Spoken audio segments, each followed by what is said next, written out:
In the work-life balance for firefighters can sometimes be hard as well. Normally they work 24 hours and they have the next 48 hours off. Yeah, but amid this worker shortage, some departments are changing things up as a recruitment tactic. Nicolette Perdomo has more. The Grand Prairie Fire Department is one of the first here in the Metroplex to implement the 48-96 schedule a little over a year ago. I spoke to one fireman who tells me a little bit about his day in the life and how things normally go for him. Corbin Franklin is a firefighter working in Grand Prairie, and in between calls, he spends his time cooking or doing chores. We're a pretty busy station. We average about 10 calls a day. So 20 calls per 48 hours. Franklin has worked two different types of shifts. One that's 24 hours straight and another that's 2 days long.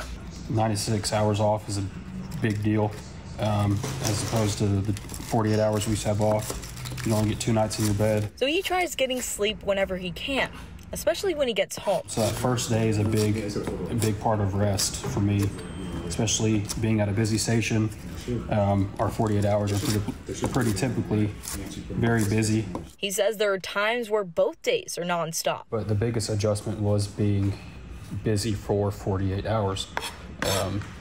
But being able to get that extra rest at work definitely makes a big difference. Dr. Glenn Hardesty knows shift work well. He stresses the importance of keeping a consistent schedule. You just have to make sure that you dedicate that sleep time.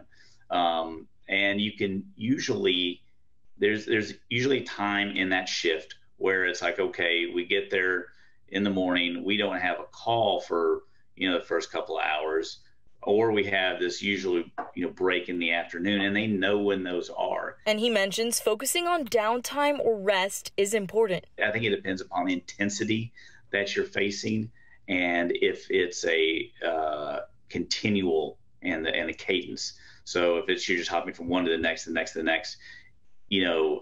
would say 12 hours, you really need to, to step back. But overall, Franklin says there are perks to working the longer shift. Takes up less vacation time, people call in sick less, having those 4 days off to recover. Thanks for watching our YouTube channel. And for more refreshing stories about your community, click the subscribe button right over here. You can also download our Spectrum News app to get live news coverage, weather alerts, and more wherever you are. And don't forget to tune in to Channel 55 on Dish and DirecTV for live local reporting every single day. We'll see you then.